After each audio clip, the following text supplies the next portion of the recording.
আসন্ন জাতীয় সংসদ নির্বাচনকে ঘিরে নিরপেক্ষতা ও শৃঙ্খলা বজায় রাখতে পুলিশের প্রতি কঠোর বার্তা দিয়েছেন Dhaka metropolitan police commissioner Sheikh Mohammad Sajjad Ali.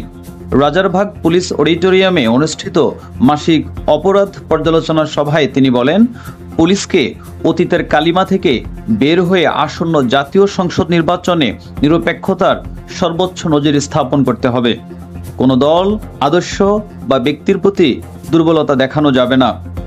তিনি ডাকসু নির্বাচনে সুষ্ঠু আয়োজনের উদাহরণ টেনে বলেন, সবার সম্মিলিত প্রচেষ্টা থাকলে একটি সুন্দর, অবাধ ও নিরপেক্ষ নির্বাচন উপহার দেওয়া সম্ভব।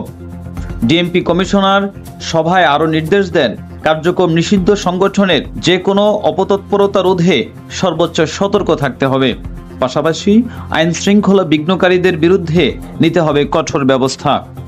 শারদীয় দুর্গাপূজা উপলক্ষে এখন থেকে প্রস্তুতি নেওয়ার আহ্বান জানিয়ে তিনি বলেন, পুলিশ সদস্যদের মানবিক গুণাবলী অর্জন করা জরুরি।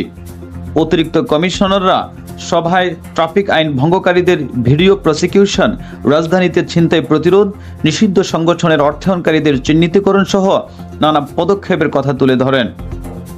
সভায় আগস্ট মাসের অপরাধ পরিস্থিতির চিত্র তুলে ধরা হয় এবং উত্তম কাজের স্বীকৃতিস্বরূপ বিভিন্ন পর্যায়ের কর্মকর্তাদের পুরস্কৃত করেন ডিএমপি কমিশনার। অনুষ্ঠানে উপস্থিত ছিলেন ঢাকা মেট্রোপলিটন পুলিশের সকল অতিরিক্ত পুলিশ কমিশনার, যুগ্ম কমিশনার, উপ পুলিশ কমিশনার এবং সকল থানার ভারপ্রাপ্ত কর্মকর্তাগণ।